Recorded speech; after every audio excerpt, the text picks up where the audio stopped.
이 내용은 검찰청에서 고소 및 고발 사건을 직접 수사하는 부서인 조사과 및 조사부, 항고 사건을 담당하는 고등검찰청, 특수수사를 하는 수사과, 공안부, 대검찰청 중앙수사부 등에서 32년 동안 검찰 수사관 생활을 한 경험이 있는 법무사가 만든 내용입니다.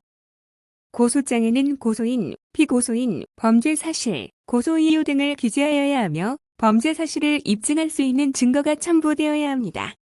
범죄 사실이란 구성 요건에 해당하는 범죄자의 행위라고 할 수 있으며 고소 이유는 피고소인과의 관계, 범행 전후 상황, 각종 증거들의 범죄 사실과의 관계에 대한 설명 등 범죄 사실을 이해할 수 있도록 보완 설명하는 내용들을 기재하면 됩니다. 사기죄 고소장을 작성하기 위하여는 사기죄의 구성 요건을 알아야 하는데 형법에서는 사기죄에 대하여 사람을 기망하여 재물의 교부를 받거나 재산상 이익을 취득한 행위로 규정하고 있고, 대법원은 사기죄는 타인을 기망하여 사고에 빠뜨리고 처분 행위를 유발하여 재물을 교부받거나 재산상 이익을 얻음으로써 성립하는 범죄라고 사기죄에 대하여 정의하고 있으며,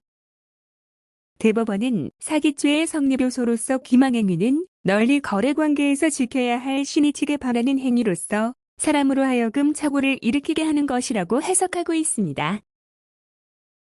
대법원은 사기죄에서 처분행위는 행위자의 기망행위에 의한 피기망자의 착오와 행위자 등의 재물 또는 재산상 이익의 취득이라는 최종적 결과를 중간에서 맥에 연결하는 한편 착오에 빠진 피해자의 행위를 이용하여 재산을 취득하는 것을 본질적 특성으로 하는 사기죄와 피해자의 행위에 의하지 아니하고 행위자가 탈취의 방법으로 재물을 취득하는 절독죄를 구분하는 역할을 한다 라고 처분행위에 대하여 해석하고 있습니다.